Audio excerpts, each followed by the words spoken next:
Guys इस tutorial में हम लोग नॉर गेट के बारे में जानेंगे। तो अ nor gate has 2 or more input signals but only 1 output signal.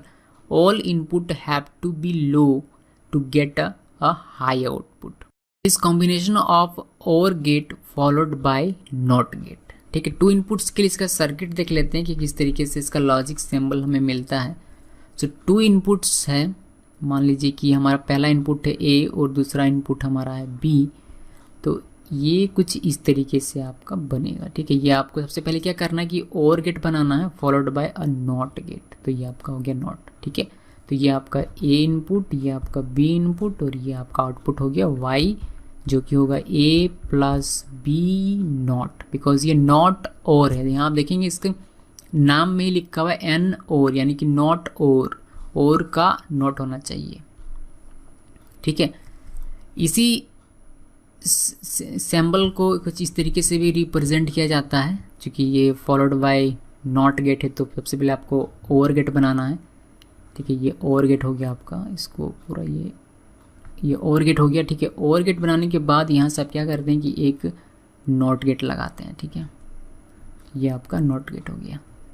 ठीक है, तो ये ए ये बी इनपुट आपने लिखा और आपका आउटपुट हो जाएगा ए प्लस बी नॉट।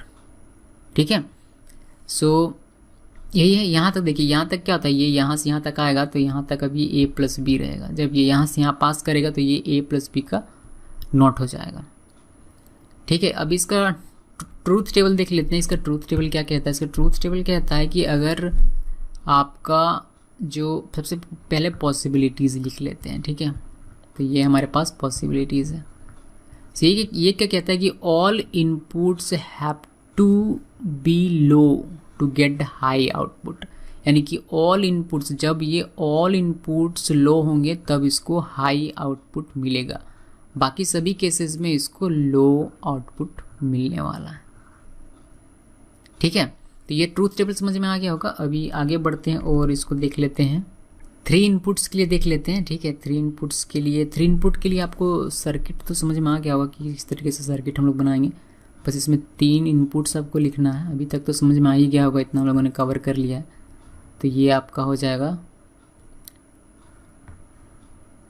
और यहाँ से आप एक नोट बना देते हैं। ठीक है, तो ये आपका हो जाता है ए, ये बी और ये सी, और आपका आउटपुट हो जाएगा वाई इक्वल ए प्लस बी प्लस सी का नॉट।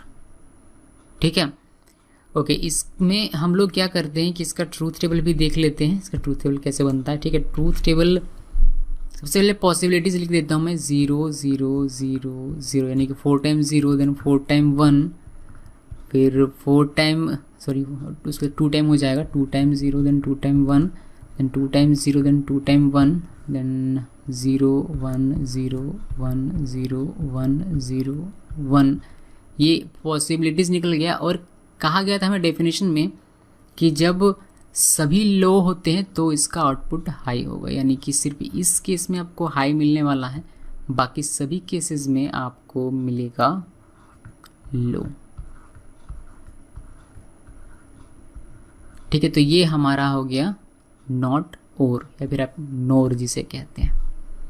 ठीक है, इसमें कुछ चीज़ें देख लेते हैं।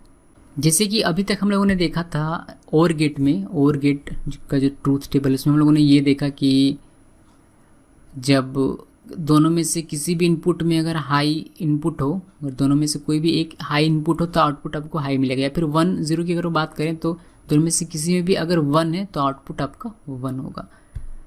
नॉर गेट में क्या है? नॉर गेट में है कि दोनों में अगर 0 है तो आपको आउटपुट हाई मिलने वाला, यानी कि 1 मिलने वाला। बाकी सभी केसेस में आपको लो मिलेगा, यानी कि 0 मिलेगा। तो ये जस्ट इसका अपोजिट है। अगर आप इसको कंपेयर करके देखेंगे तो आपको जस्ट इसका अपोजिट मिलेगा। और गेट में आपने यहाँ 0 लिखा हुआ है तो ये यहाँ 1 है, बाकी सभी केसेस में यहाँ 1 1 1 है तो यहाँ 0 0 0 है। ठीक है, सो ये याद रखने का तरीका है कि ये और का नॉट बना हुआ है। ठीक है, और कुछ भी नहीं है। तो सिंपली आप अगर इस टेबल को याद रखते हैं तो आप ये टेबल खुद से बना सकते हैं, यानी कि अगर आपको और गेट याद है तो आप नोर गेट बना सकते हैं। सेम चीज़ हम लोग 3 इनपुट्स के लिए भी देख लेते हैं एग्जामिन करके। तो 3 इनपुट्स के लिए और गेट का ट्रूथ टेबल कुछ इस तरीके से था। वहीं हमारे पास जो नोर गेट का ट्रूथ टेबल है 3 इनपुट्स के लिए वो कुछ इस तरीके से। इसमें भी आप देखेंगे तो यहाँ आपको 0 मिल रहा है, लेकिन यहाँ आपको 1 मिलेगा।